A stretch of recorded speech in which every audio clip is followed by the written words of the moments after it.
Electrical capacitance of a conductor is the measure of its ability to hold electric charge।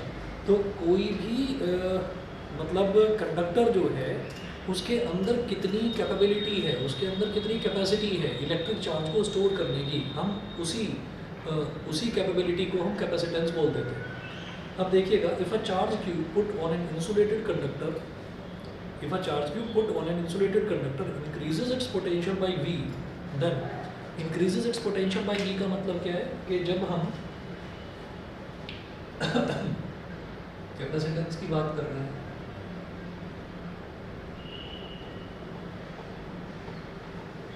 तो Q is directly proportional to V। अच्छा, इसको समझने के लिए अगर हम थोड़ा सा पीछे जाएं, 10th क्लास में जो हमने देखा था, 10th क्लास में एक चीज़ पढ़ी थी, ओम्स लॉ। तो वो जो ओम्स लॉ था, ओम्स लॉ में हमने ये देखा था कि voltage is directly proportional to current, हमने ये देखा था, ठीक है। अच्छा, अब जो करंट है वो करंट का फॉर्मूला क्या होता है, चार्ज पर यूनिट टाइम, है ना। करंट के बारे में अभी तक आप ये देखिए कि हमने करंट के बारे में कुछ पढ़ा ही नहीं है, ना चैप्टर 1 में पढ़ा है इलेक्ट्रिक चार्जेस एंड फील्ड, और ये जो पोटेंशियल वाला है इसमें भी करंट के बारे में नहीं पढ़ा है।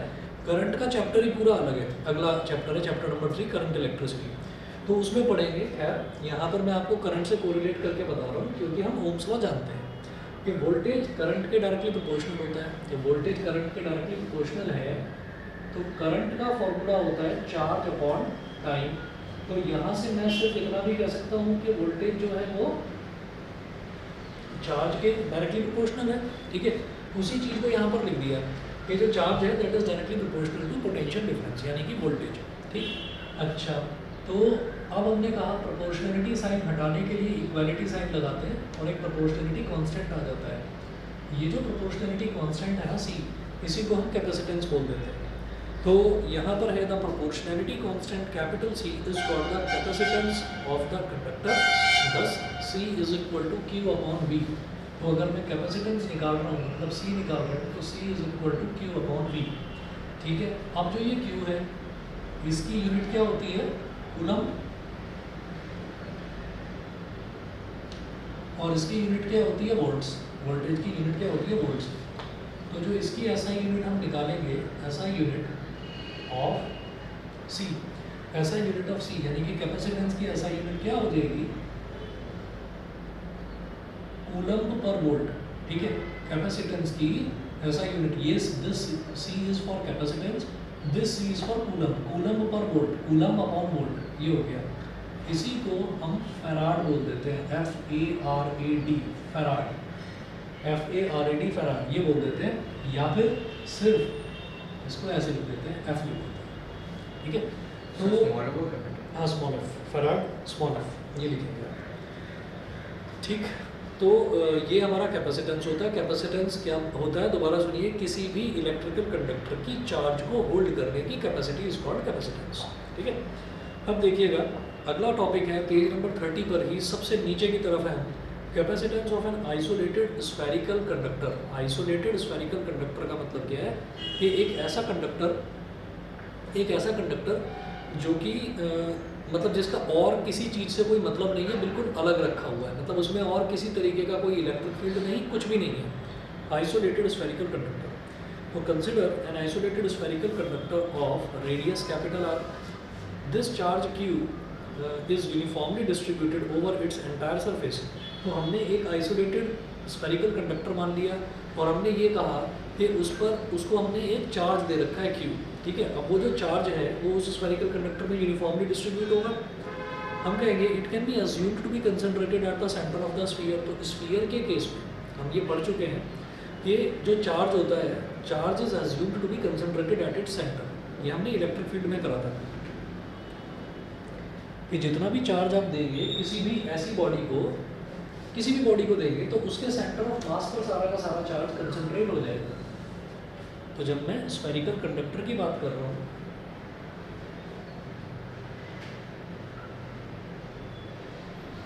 Capacitance of a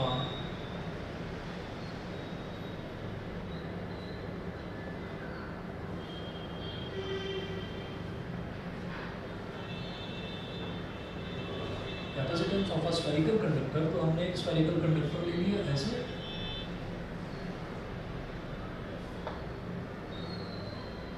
spherical conductor ले लिया।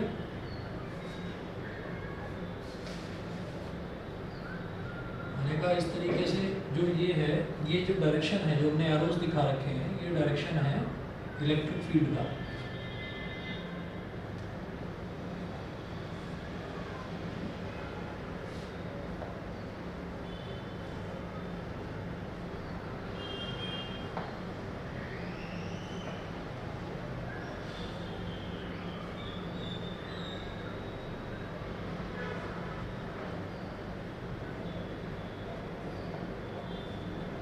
इलेक्ट्रिक फील्ड का। अब इस पर जो है वो चार्ज डिस्ट्रीब्यूटेड है क्यों, तो हमने कहा कि जितना भी चार्ज है सारा का सारा चार्ज ऐसा होता है कि जितना भी इस पर यूनिफॉर्मली डिस्ट्रीब्यूटेड है charge, the entire charge is assumed to be concentrated at its centre. ये मान लिया जाता है कि वो सेंटर पर कंसंट्रेटेड है। स्फीयर के केस में ऐसा ही होता है। अब अगर मैं पोटेंशियल निकालूँ, the potential at any point on the surface of the spherical conductor, इस स्फेरिकल कंडक्टर पर किसी भी पॉइंट पर अगर मैं पोटेंशियल निकालूँ तो वो पोटेंशियल कैसे निकलेगा। आप ये देखिए पोटेंशियल अगर मैं इसकी सरफेस पर निकाल रहा हूँ तो सेंटर से सरफेस कितनी दूर है, आर, ठीक है। तो पोटेंशियल कैसे निकलेगा, V is equal to 1/4πε0 Q upon R, ये हो गया, ठीक है। उसके बाद आप ये देखिएगा, अब अगर मैं ये तो मैं इसका पोटेंशियल मैंने निकाल लिया, और अब अगर मैं इसका स्फेरिकल कंडक्टर का कैपेसिटेंस निकालना चाहता हूँ, कैपेसिटेंस का मतलब क्या है कि कितना चार्ज ये होल्ड करके रख सकता है अपने अंदर, ठीक है। तो वो कैसे निकालेंगे, कैपेसिटेंस क्या होगा, देयरफॉर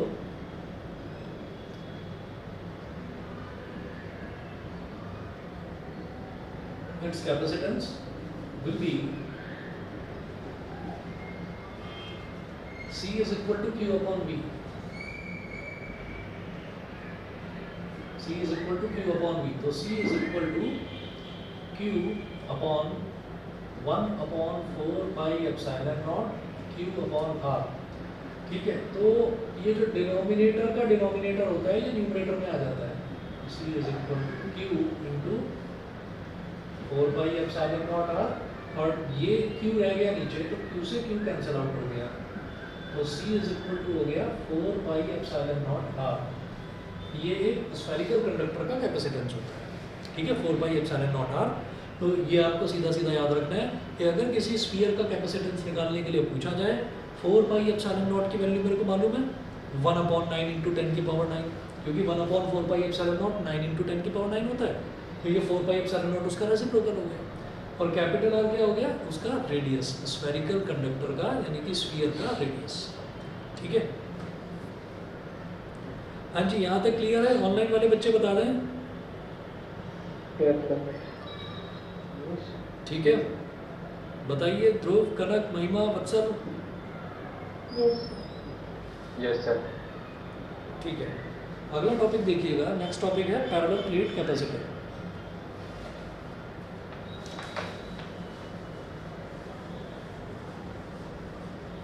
एक स्फेरिकल कंडक्टर होगा सर, हाँ, तो सर वो इलेक्ट्रिक करंट होल्ड कैसे कर पाएगा सर, जैसे कि हमने 2 बार कनेक्ट कर दिया उसको, तो सर सारा एक साथ ही फ्लो कर जाना चाहिए।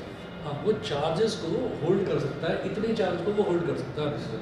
हाँ, तो ये उसकी कैपेसिटी हो गई होल्ड करने की। बट हमने सर ये कहा, हम तो सारे चार्ज तो फ्लो कर जाने चाहिए ना, क्योंकि वो कनेक्टेड रहेगा। हमने ये कहा कि हमने ना किसी भी चीज़ को, किसी भी कैपेसिटर है, किसी मतलब कोई भी एक डिवाइस है मान लीजिए, है ना, डिवाइस मान लो कंडक्टर है, उस कंडक्टर को हमने चार्ज दे दिया, ठीक। तो हम ये कहेंगे कि एक तो जो कंडक्टर है होते हैं ना, तो कंडक्टर की तो शेप कुछ भी हो सकती है। तो कंडक्टर जो हैं वो कंडक्टर हमारे जो कैपेसिटर की तरह काम करते हैं वो 3 होते हैं, 3 शेप्स होती हैं ऐसी। एक तो ये है स्फेरिकल बॉल, ठीक है, एक ये है सिलेंडर, ये तो बाउंड्रीज पे होती है ना चार्जेस, बताता हूँ। और उसके बाद जो तीसरा है वो हो गया ऐसे पैरेलल प्लेट्स, जिसके बारे में मैं अभी डिस्कस करूँगा। एक प्लेट ऐसे और दूसरी प्लेट ऐसे, ये हो गई दो पैरेलल प्लेट्स। तो होता क्या है कि ये स्फीयर है, सर्कल नहीं है, स्फीयर है। तो हम ये कहेंगे कंडक्टर तो न जाने कितने तरीके के होते हैं। तो जैसे हम बात करते हैं एक स्फेरिकल कंडक्टर की, यानी कि पूरी पूरी स्फीयर है, स्फेरिकल बॉल है, ठीक है, तो उसको मैंने करंट प्रोवाइड कर दिया। तो जब मैं उसको करंट प्रोवाइड करूँगा तो करंट प्रोवाइड करने का मतलब क्या है कि मैं चार्जेस इंसर्ट कर रहा हूँ, चार्जेस का फ्लो करवा रहा हूँ उसके अंदर। तो इसकी प्रॉपर्टी ये है कि ये चार्ज को होल्ड कर लेगा, ठीक है। ऐसे ही एक हमारे पास सिलेंडर है, सिलेंड्रिकल फॉर्म में एक कोई भी कंडक्टर है, ठीक है, उसमें अगर हमने चार्जेस को फ्लो करवाया तो वो भी चार्जेस को अपने अंदर होल्ड करके रख लेगा, वो चार्जेस को रोक लेगा। मैं ये नहीं कहता कि सारे चार्जेस को रोक लेगा, लेकिन कुछ चार्ज को वो होल्ड कर लेगा। कितना, वो उसकी कैपेसिटी पर डिपेंड करता है, कैपेसिटेंस पर डिपेंड करता है कि कितना चार्ज वो होल्ड कर लेगा। ऐसे ही ये पैरेलल प्लेट्स, ये तो बिल्कुल ही अलग तरीका है इनका। तो पैरेलल प्लेट्स हैं, एक प्लेट इधर है, एक प्लेट इधर है, बीच में चार्ज को होल्ड करके रखा है इन्होंने, ठीक है। अब वो कोई ऐसा भी नहीं है, हमने कहा कि इधर से भी ओपन है, इधर से भी ओपन है, तो मन में ये आता है कि चार्ज तो फ्लो कर जाना चाहिए इधर से उधर कहीं भी, लेकिन चार्ज पूरा का पूरा बीच में रुका रहेगा। अब जो हमको करना है, ये जो सिलेंड्रिकल वाला है, सिलेंड्रिकल कैपेसिटर, ये हट गया है सिलेबस में से। जो स्फेरिकल कैपेसिटर है, स्फेरिकल कैपेसिटर का भी डेरिवेशन सिलेबस में से हट गया है। हमने कहा capacitance of a spherical conductor, तो इसमें ना कभी कभी क्वेश्चन आ जाता है, इस वजह से मैंने बस ये चीज़ इंक्लूड करवाई है। तो स्फेरिकल कैपेसिटर और सिलेंड्रिकल कैपेसिटर हमको नहीं करना। क्या होता है, अगर हम कोई भी मोटर खोल कर देखेंगे, खासतौर पर फैन अगर कभी घर में ख़राब हुआ हो तो आपने देखा होगा कि उसमें सिलेंड्रिकल कैपेसिटर होता है, उसको कंडेंसर भी बोल देते हैं, उसको कंडेंसर भी बोल देते हैं। तो ये जो कैपेसिटर होता है सिलेंड्रिकल, उसमें हमेशा कभी भी कोई इलेक्ट्रिशियन आता है तो वो इलेक्ट्रिशियन सबसे पहले उसको क्या करता है, वो उसको ना ऐसे ऐसे दूर से मतलब हल्का सा हाथ टच करके देखेगा या टेस्टर लगा कर देखेगा। क्यों? क्योंकि जब ये डिज़ाइन भी करा जाता है ना, तो तब भी इसको टेस्टिंग करी जाती है फैक्ट्री में। जब ये बनता है तो तब भी टेस्टिंग करी जाती है कि कहीं कोई छोटा मोटा चार्ज इसके अंदर स्टोर तो नहीं है, ठीक।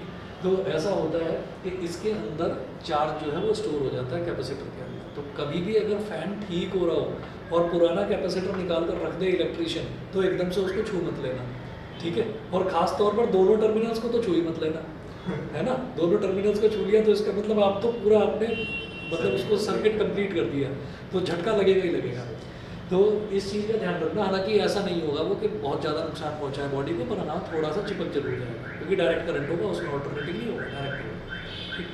तो कैपेसिटर होता है एक कंडक्टर की तो बहुत शेप्स हो सकती हैं, एक parallel plate, infinite sheet, infinite length, wire, ठीक है, बहुत कुछ हो सकता है। हर एक कंडक्टर की प्रॉपर्टी होती है कि वो चार्ज होल्ड करेगा ना, सिर्फ ये तीन शेप्स ये चार्ज होल्ड कर लेंगे, ये चार्ज होल्ड कर लेंगे। उसके अलावा आप कोई भी शेप, आपको नहीं मैं तो क्यूबॉइड बनाऊंगा, नहीं करेगा होल्ड, ठीक है। जब तक आपने करंट वायर लगा रखा है, चार्ज फ्लो कर रहा है, नहीं है तो नहीं है। तो सिर्फ इनकी प्रॉपर्टी होती है, उसमें वाइडली यूज ये दोनों हटा दिए गए हैं, ये दोनों हटा दिए हैं। नए जो मॉडर्न फैंस आ रहे हैं ना, फैंस भी आजकल 12,000 15,000 इतने महंगे फैन आ रहे हैं, जितने का एक फ्रिज आ जाता है, उतने महंगे फैंस आ रहे हैं आजकल। तो उन फैंस में सॉलिड स्टेट डिवाइस लगी हुई है, मतलब उनके अंदर भी पैरेलल प्लेट कैपेसिटर है, ये वाला लगता ही नहीं है। तो सिलेंड्रिकल कैपेसिटर ऑब्सोल्यूट हो गया।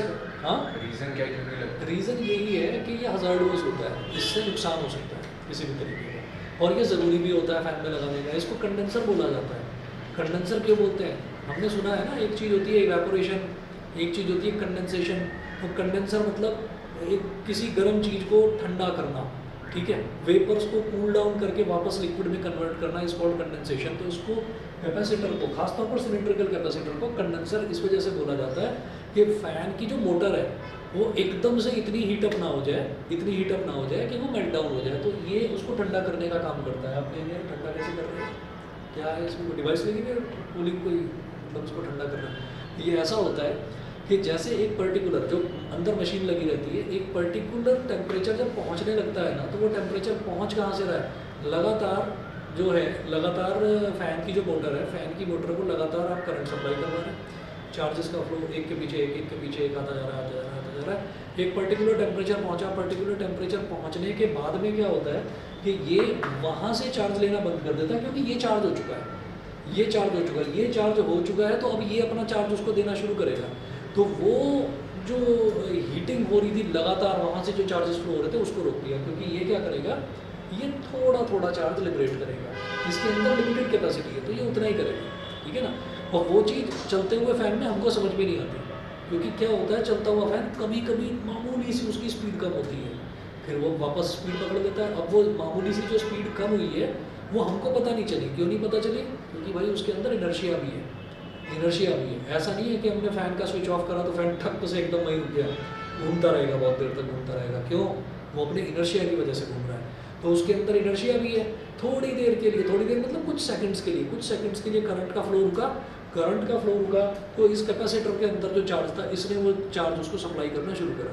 तो ये क्या करता है, ये उस करंट की वजह से जो हीटिंग इफेक्ट जनरेट होने वाला था उस हीटिंग इफेक्ट को थोड़ा सा कूल डाउन कर देता है। This is called condenser. ठीक है, कंडेंसर अगर आप एसी की बात करें तो एसी में भी फैन लगा रहता है, मोटर होती है उसके अंदर भी। ठीक, तो आप ये देखिएगा कि वहाँ पर कंडेंसर बहुत बड़ा होता है और महंगा भी होता है, बहुत महंगा भी होता है। एसी कभी खरीदेंगे जब भी, या कभी घर में खरीदा हो तो उसकी वो वारंटी कंडीशंस देखिए, उसमें वो वारंटी ही दो चीज़ों पर होती है मेन, एक कंडेंसर पर और एक होती है उसका जो क्या होता है ये, मैं भूल रहा हूँ उसको। इवेपोरेटर। हाँ इवेपोरेटर। ना इवेपोरेटर नहीं, मैं नाम भूल रहा हूँ उसका। कंप्रेसर। Compressor, compressor, yes. एक कंडेंसर और एक कंप्रेसर। कंप्रेसर होता है ना, छोटा सा सिलेंडर होता है। तो एसी की जो आउटडोर यूनिट होती है उसको, जो इंडोर यूनिट है उसको अगर आप उठाएंगे आराम से उठा लोगे, आउटडोर यूनिट उठाओगे ना वो हिलेगी नहीं, इतनी भारी होती है आउटडोर यूनिट। इसीलिए बड़े बड़े एंगल्स लगाकर उसके ऊपर उसको रखा जाता है। तो उसके अंदर जो है ये आपका कंप्रेसर भी होता है और कंडेंसर भी होता है। तो ये दोनों महंगी चीज़ें, एसी को महंगा बनाने वाली चीज़ें ये दोनों ही हैं।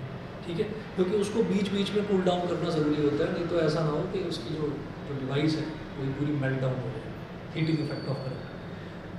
और इसको पढ़ते वैसे हम, लेकिन हीटिंग इफेक्ट शायद हट गया है सिलेबस में से इस बार, मैं देखूंगा नेक्स्ट चैप्टर में। चलिए, हाँ सर पंखे में फिर आग क्यों लग जाती है? कई बार देखा कि पंखे में आग- वो कैपेसिटर का ही खेल है सारा का सारा।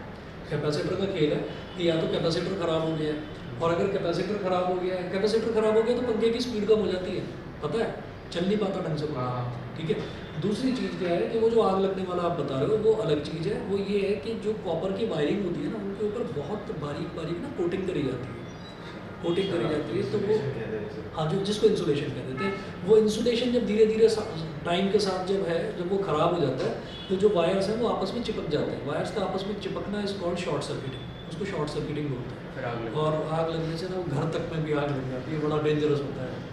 वो देखा है ना, वो हैवल्स के वायर का ऐड आता है, वो एक बंदा घंटी बजाता है उसके सारे बाल खड़े हो जाते हैं, करंट लगता है उसको। दूसरा होता है आर काबिल, वो अक्षय कुमार वाला। हाँ वही कुछ ऐसे ही था।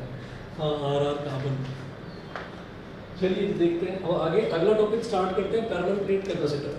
तो देखिएगा ये जो मैंने दो पैरेलल प्लेट्स बना रखी है ना, एक्चुअल में पैरेलल प्लेट कैपेसिटर इस तरीके का होता है। तो मैं अभी इसको मिटा नहीं रहा हूँ।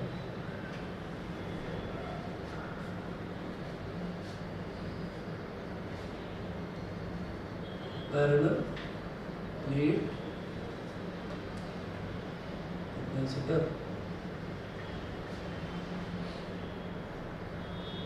Parallel plate capacitor. तो पैरेलल प्लेट कैपेसिटर में the simplest and the most widely used capacitor is the parallel plate capacitor. और इसका प्रैक्टिकल जो एप्लीकेशन है वो, कभी गाड़ी की बैटरी खोलकर देखो तो उसमें टॉर्च लगाकर और ज़रा देख लेना गौर से, ठीक है, रोशनी में टॉर्च लगाकर और देखना, उसके अंदर ना आपको सीधी सीधी ऐसी लाइनें नज़र आएंगी। बैटरी के अंदर अगर आप झांक कर देखेंगे सीधी सीधी लाइनें नज़र आएंगी। ऊपर तो इलेक्ट्रोलाइट तैर रहा होगा, जनरली H2SO डाइल्यूट H2SO4 होता है, ठीक है, वो तैर रहा होता है ऊपर तो। लेकिन अगर आप टॉर्च से देखोगे ना तो आपको सीधी सीधी लाइनें दिखाई देगी, वो यही होती है, ठीक है, क्योंकि बैटरी के अंदर क्या होता है, चार्ज ही तो स्टोर होता है, ठीक है, तो वो ये वाली लाइन। सिर्फ बैटरी काम कैसे करती है, मतलब अलग अलग पोटेंशियल डिफरेंस कैसे डेवलप करती है? बैटरी का वही अभी पढ़ेंगे हम। पैरेलल प्लेट कैपेसिटर, कैपेसिटर का मतलब चार्ज को स्टोर करना, चार्ज को स्टोर करना मतलब इलेक्ट्रिसिटी को स्टोर करना, बैटरी वो अभी पढ़ेंगे। सर एक्चुअली में केमिस्ट्री में पढ़ाया जा रहा है कि बैटरी कैसे काम करती है। अच्छा, है कौन से चैप्टर में मालूम? इलेक्ट्रोकेमिस्ट्री है ना, अच्छा, चलो ठीक है, तो फिर तो बड़ा उसमें सर चलिए सर प्लीज कंटिन्यू। चलिए कोई बात नहीं। और पैरेलल प्लेट कैपेसिटर में है, the simplest and the most widely used capacitor is the parallel plate capacitor. It consist of two large plane parallel conducting plates separated by a small distance, ठीक है, उनके बीच में छोटा सा डिस्टेंस होता है। तो हमने क्या करा, एक प्लेट तो ऐसे बना दी,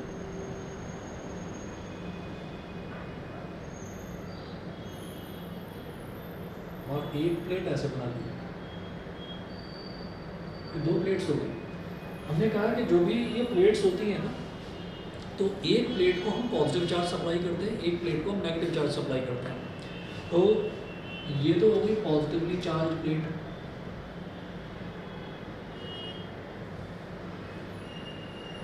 ये negatively charge plate, uniformly distributed, uniformly distributed. Uniformly distributed. तो इलेक्ट्रिक फील्ड डेवलप होगा दोनों के बीच में, पॉजिटिव से नेगेटिव की तरफ जाता हुआ, ये इलेक्ट्रिक फील्ड हो गया। अच्छा, अब आप देखेंगे जो मैंने डायग्राम बना रखा है, इसमें मैंने लिखा हुआ है एरिया इज इक्वल टू ए। ये जो एरिया इज इक्वल टू ए है, यहाँ पर हमने जो नोट्स हैं, नोट्स में मैंने आपको ऐसी एक प्लेट और दूसरी प्लेट ऐसे बनाकर दिखाई है। एक्चुअल में ये इस तरह से रखी हुई है, ठीक है ना। तो ये प्लेट ऐसे रखी हुई है, तो उस प्लेट का ये जो एरिया है, ये वाला, दिस एरिया इज कैपिटल, ये वाला एरिया कैपिटल ए है, ठीक है। अच्छा, उसके बाद हम ये कहते हैं दोनों प्लेट्स के बीच का जो डिस्टेंस है दैट इज स्मॉल डी, ये स्मॉल डी है। अच्छा, जो चार्ज डेंसिटी हम ले रहे हैं यहाँ पर पॉजिटिव में चार्ज डेंसिटी, तो ऑब्वियस सी बात है कि जब ये प्लेट है तो प्लेट का क्या होगा, प्लेट का वॉल्यूम तो होगा नहीं, सरफेस एरिया होगा। तो जो चार्ज डेंसिटी है वो क्या होगी, वो सिग्मा होगी, तो प्लस सिग्मा। और इसी तरह से यहाँ पर जो चार्ज डेंसिटी है that will be minus sigma.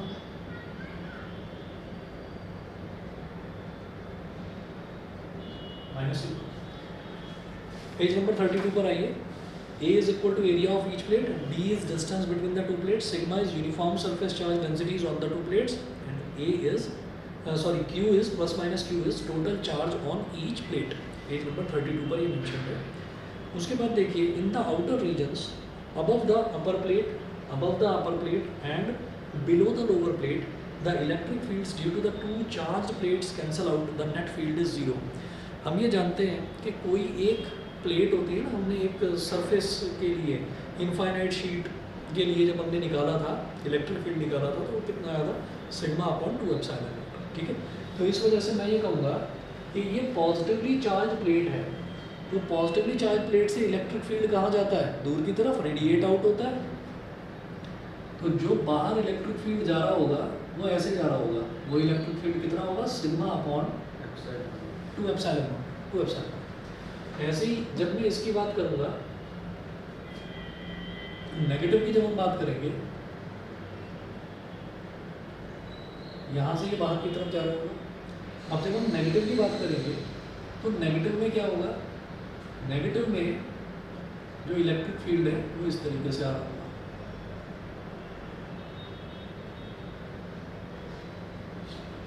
तो ये इस तरीके से आ रहा होगा, लेकिन आ क्या रहा होगा, minus sigma upon 2 epsilon.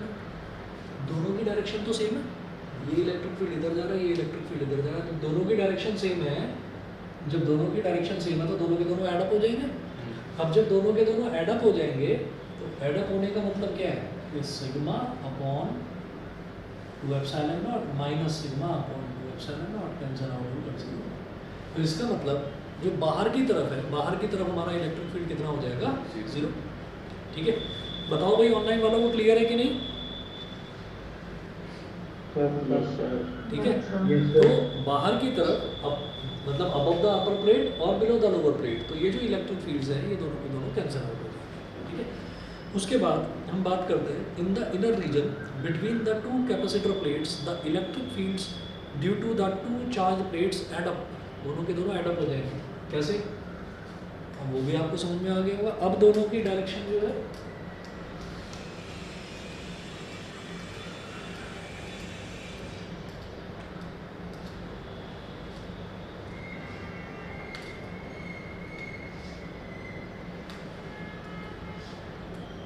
E is equal to sigma upon 2 epsilon naught. तो अब जो इलेक्ट्रिक फील्ड लाइंस हैं, इलेक्ट्रिक फील्ड लाइंस दोनों की दोनों इसी डायरेक्शन में जा रही है। ये पॉजिटिव से निकलने वाली है, ये नेगेटिव में जाने वाली है। तो हम ये कहेंगे कि जो पॉजिटिव से निकल रही है वो कितनी निकल रही है, E अपॉन 2 एप्सिलॉन नॉट, ठीक है। उन दोनों का रीजन अलग अलग था, इन दोनों का रीजन भी सेम है, तो इलेक्ट्रिक फील्ड लाइंस यहीं पर है। तो टोटल इलेक्ट्रिक फील्ड हमारा क्या हो जाएगा, हम ये कहेंगे इसमें से निकल रहा है electric field sigma upon 2 epsilon not, ठीक है। और जो दूसरा वाला है वो कितना है, सिग्मा अपॉन 2 एप्सिलॉन नॉट, ठीक है, लेकिन माइनस साइन के साथ में। तो हम ये कहेंगे कि नेट इलेक्ट्रिक फील्ड कितना हो गया, क्योंकि रीजन सेम ही है, रीजन सेम है, तो रीजन सेम है तो नेट इलेक्ट्रिक फील्ड कितना हो गया, इन दोनों का डिफरेंस, कि भाई ज़्यादा कौन सा है और कम कौन सा है। तो हमने ये कहा कि भाई अगर दोनों का डिफरेंस निकालना है तो दोनों का डिफरेंस निकाल लो, ये सब्ट्रैक्शन हो गया। अब जब सब्ट्रैक्शन होगा तो ये क्या हो जाएगा, sigma upon 2 epsilon not minus minus plus sigma upon 2 epsilon not, ये हो गया। तो इस तरह से ये बन जाएगा 2 सिग्मा अपॉन 2 एप्सिलॉन नॉट, 2 से कैंसिल आउट हो गया। ये वही चीज़ है जैसे रिलेटिव वेलोसिटी होती है, तो ये रिलेटिव इलेक्ट्रिक फील्ड, जैसे नेट इलेक्ट्रिक फील्ड है क्योंकि रीजन सेम है। जब रीजन अलग अलग था, क्योंकि ये दिमाग में आ सकता है कि अरे ये भी सेम डायरेक्शन में जा रहे हैं दोनों के दोनों, यहाँ तो ऐड करा है, यहाँ सब्ट्रैक्ट क्यों करा है, क्योंकि रीजन सेम है। रीजन सेम है तो कोई इलेक्ट्रिक फील्ड तो ऐसा होगा जो सुपरसीड करेगा, कोई इलेक्ट्रिक फील्ड तो ऐसा होगा जो डोमिनेट करेगा। तो हम ये कहेंगे कि चलिए पॉजिटिव वाले को अगर डोमिनेटिंग मान लें तो सिग्मा अपॉन एप्सिलॉन नॉट, अगर मैं कहूँ कि नहीं नेगेटिव वाला डोमिनेटिंग है तो minus sigma upon epsilon not हो जाएगा, ठीक है ना। तो दोनों ही तरीके से हमारा रिजल्ट ये आने वाला है। तो हमने ये कह दिया कि इलेक्ट्रिक फील्ड जो बिटवीन द प्लेट्स है वो सिग्मा अपॉन एप्सिलॉन नॉट है और आउटसाइड जो है वो जीरो है। तो इससे क्या समझ में आ रहा है कि जो पैरेलल प्लेट्स हैं उनके बीच में इलेक्ट्रिक फील्ड एग्जिस्ट करेगा, इधर उधर बाहर कहीं पर भी एग्जिस्ट नहीं करेगा, ठीक है। बताओ भाई ऑनलाइन वालों को क्लियर यहाँ तक, ठीक है। चलिए जी आगे चलता हूँ फिर। The direction of the electric field is from, ये जो सिग्मा अपॉन एप्सिलॉन नॉट लिखा है, the direction of the electric field is from the positive to the negative plate and the field is uniform throughout, field throughout uniform ही रहेगा। For plates with finite area, the field lines bend at the edges. This effect is called fringing of the field. तो याद रहे, for plates with finite area, the field lines bend at the edges. तो अब हम ये कहेंगे कि जो प्लेट्स हैं हमारे पास, अगर प्लेट का एरिया फाइनाइट है तो जो इलेक्ट्रिक फील्ड है ना, वो इलेक्ट्रिक फील्ड ये जो कोने हैं ना एजेस, ये यहाँ पर थोड़ा सा ना ऐसे मुड़ने लगता है, थोड़ा सा ऐसे मुड़ने लगता है, इस तरह से, इस तरह से। तो ये जो इफेक्ट है बेंडिंग जो होता है एजेस पर जो बेंड होता है इलेक्ट्रिक फील्ड, इसको हम फ्रिंजिंग ऑफ द फील्ड बोल देते हैं। Fringing of the field, fringe का मतलब घूम जाना, fringing of the field. Sir ऐसा होता क्यों है? ऐसा होता क्यों है, लंबी कहानी चली जाएगी, ठीक है, अभी छोड़ो, अभी छोड़िए, अगला देखते हैं। But for large plate separated by small distance A is very very greater than d square. हम ये कह रहे हैं कि अगर बड़ी प्लेट की बात करें कि प्लेट बहुत ज़्यादा बड़ी है, यानी कि उसका जो एरिया है वो इस डिस्टेंस के कंपैरिजन में काफ़ी ज़्यादा है। सर कैपेसिटर के अंदर इलेक्ट्रिक फील्ड हर पॉइंट पे कांस्टेंट होगी, यूनिफॉर्म रहेगा, पैरेलल लाइंस बनेगी, यूनिफॉर्म इलेक्ट्रिक फील्ड, ठीक है। तो हमने ये बोला कि अगर ये जो एरिया है, ये जो एरिया है प्लेट का, अगर ये इस डिस्टेंस के कंपैरिजन में बहुत ज़्यादा है,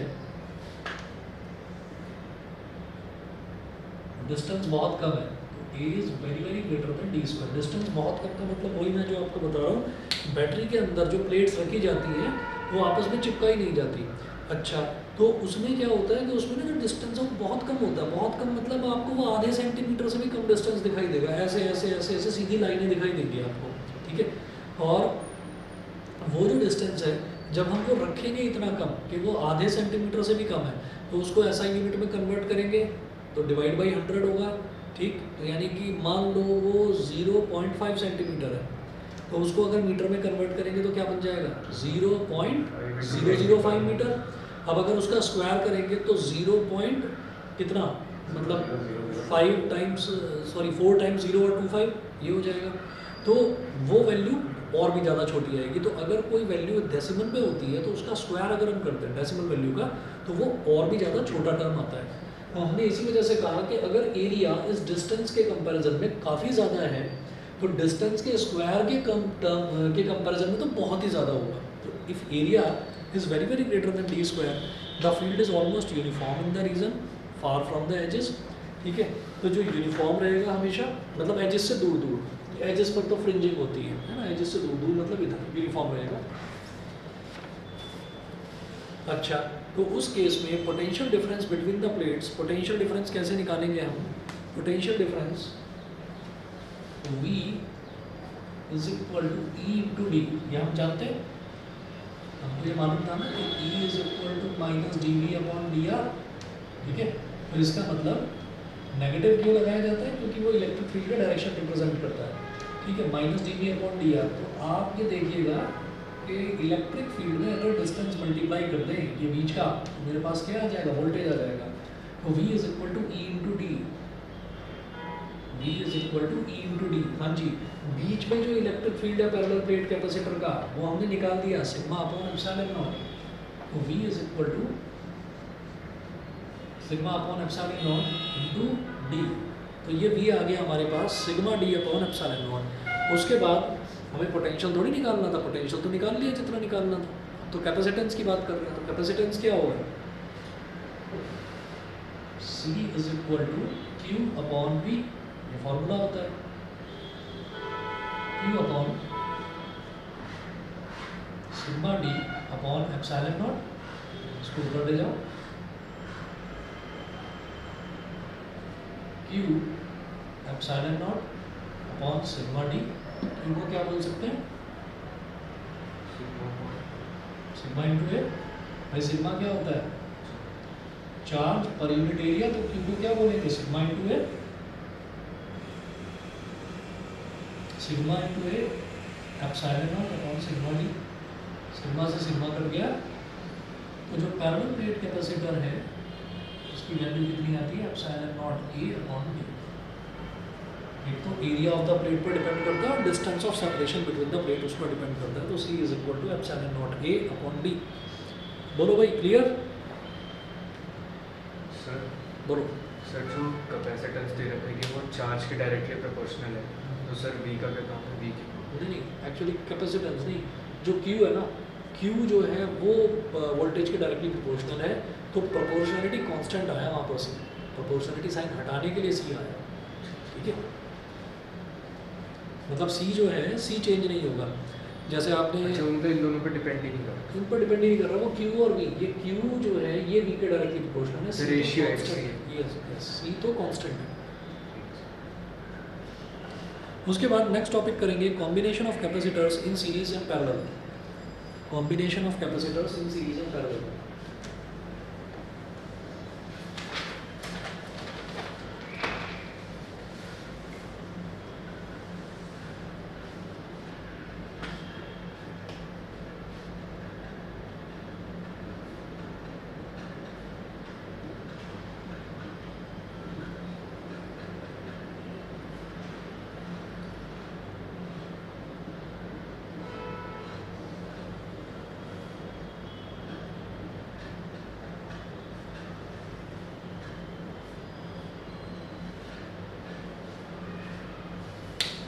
सीरीज और पैरेलल में कॉम्बिनेशन जो है वो किस तरीके से होता है ये देखते हैं। तो सबसे पहले हम देखेंगे कैपेसिटर्स इन सीरीज। अच्छा, कैपेसिटर इन सीरीज करने से पहले आपको अगर याद हो, आपने ना 10th क्लास में एक चीज़ देखी थी कि सीरीज जो होता है, सीरीज में करंट सेम रहता है और वोल्टेज डिवाइड होता है। सीरीज में करंट सेम रहता है और वोल्टेज डिवाइड होता है। पैरेलल में उल्टा होता है कि वोल्टेज सेम रहता है और करंट डिवाइड होता है, ठीक है। वो चीज़ याद है ना, सीरीज में करंट रहता है सेम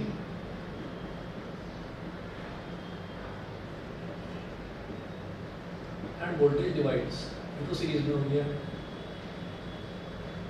पैरेलल में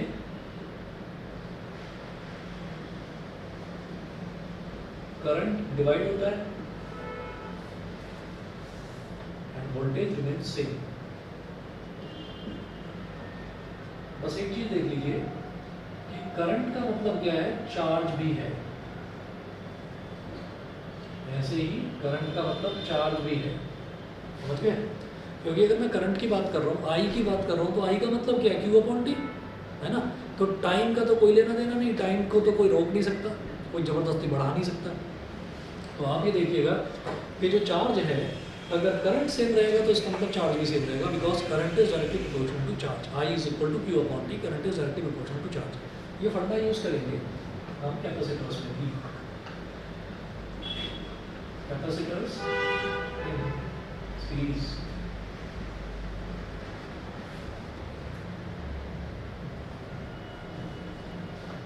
कैपेसिटर्स इन सीरीज, कैपेसिटर्स हमने सीरीज में लगा दिए ऐसे।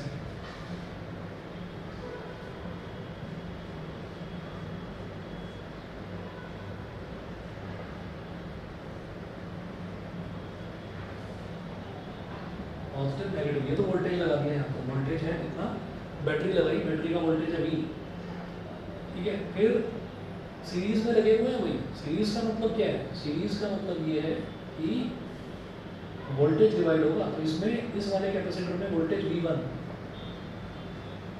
इस वाले कैपेसिटर में वोल्टेज V2, और ये जो तीसरा कैपेसिटर है इसमें वोल्टेज V3, ये हो गया। और जो कैपेसिटर्स हैं, कैपेसिटर्स की वैल्यू हम क्या लेंगे? C1, C2, C3।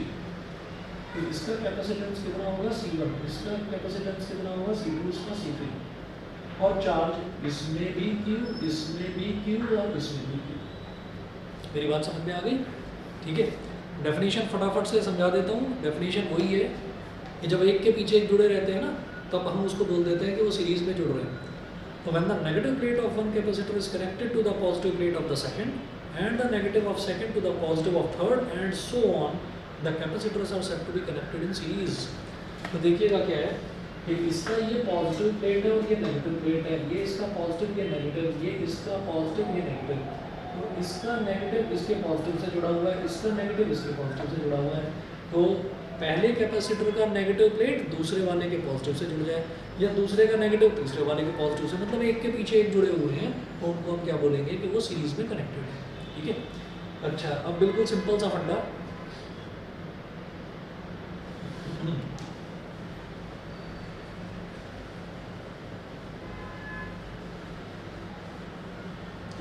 इसमें चार्ज तो सेम है लेकिन वोल्टेज जो है वो डिवाइड होती है। डिवाइड होकर जाएगी कहाँ? कितनी डिवाइड हो जाएगी? इस V से ज़्यादा तो हो नहीं जाएगी। तो V is equal to V1 plus V2 plus V3। ठीक है। तो सबसे पहले देखिएगा भाई V1 क्या है? वोल्टेज। हमने ये देखा था कि Q is equal to CV होता है, तो V क्या हो जाएगा? V क्या हो जाएगा? Q upon C, Q upon C। तो V1 क्या हो जाएगा? Q upon C1। V2 क्या हो जाएगा? Q upon C2। V3 हो जाएगा Q upon C3। V1, V2, V3 ये तीन वैल्यूज आ गई। उसके बाद देखिएगा V is equal to V1 plus V2 plus V3। भाई वोल्टेज डिवाइड हो गई ना। जो वोल्टेज डिवाइड हुई है वो टोटल में से ही तो डिवाइड होगी ना, तो टोटल कितनी थी? V, तो V ही तो डिस्ट्रीब्यूट हो गई है तीन तरीके से। तो V is equal to V1 plus V2 plus V3। Total battery से ज़्यादा उसकी वोल्टेज नहीं हो सकती। तो V is equal to V1 की जगह क्या लिखेंगे? Q upon C1। V2 की जगह लिखेंगे Q अपॉन C2 और V3 की जगह Q upon C3। Q common ले लिया, ब्रैकेट में 1 upon C1 plus 1 upon C2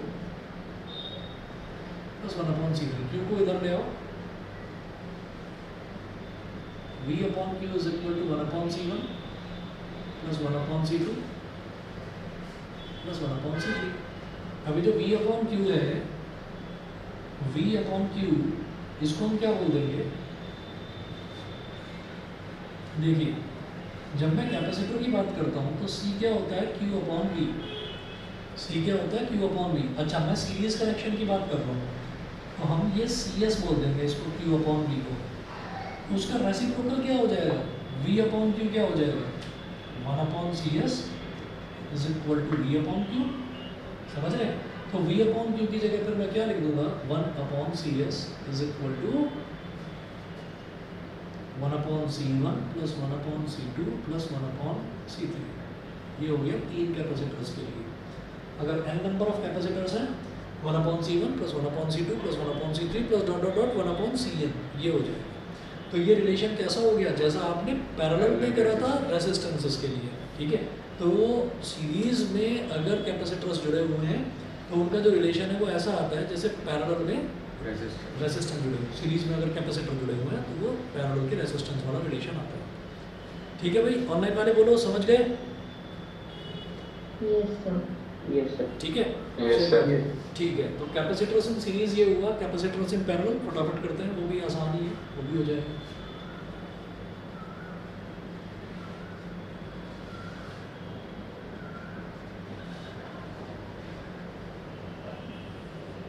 capacitors in parallel ये बिल्कुल वैसे ही।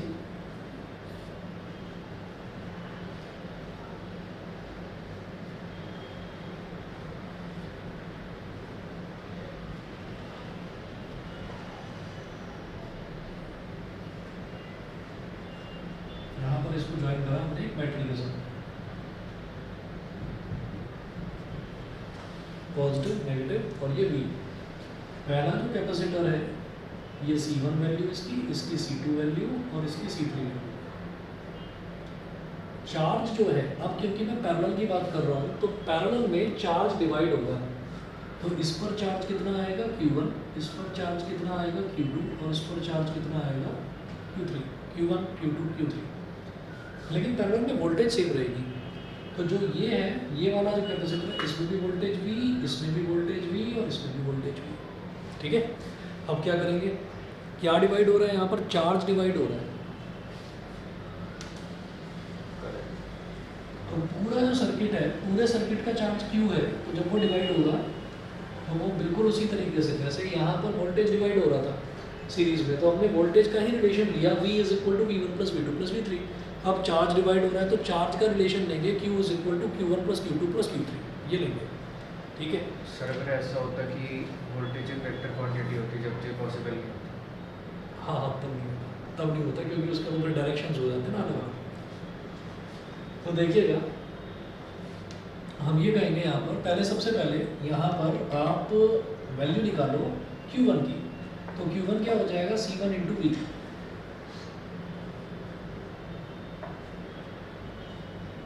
C1 into V। इसी तरह से Q2 की वैल्यू C2 इंटू V,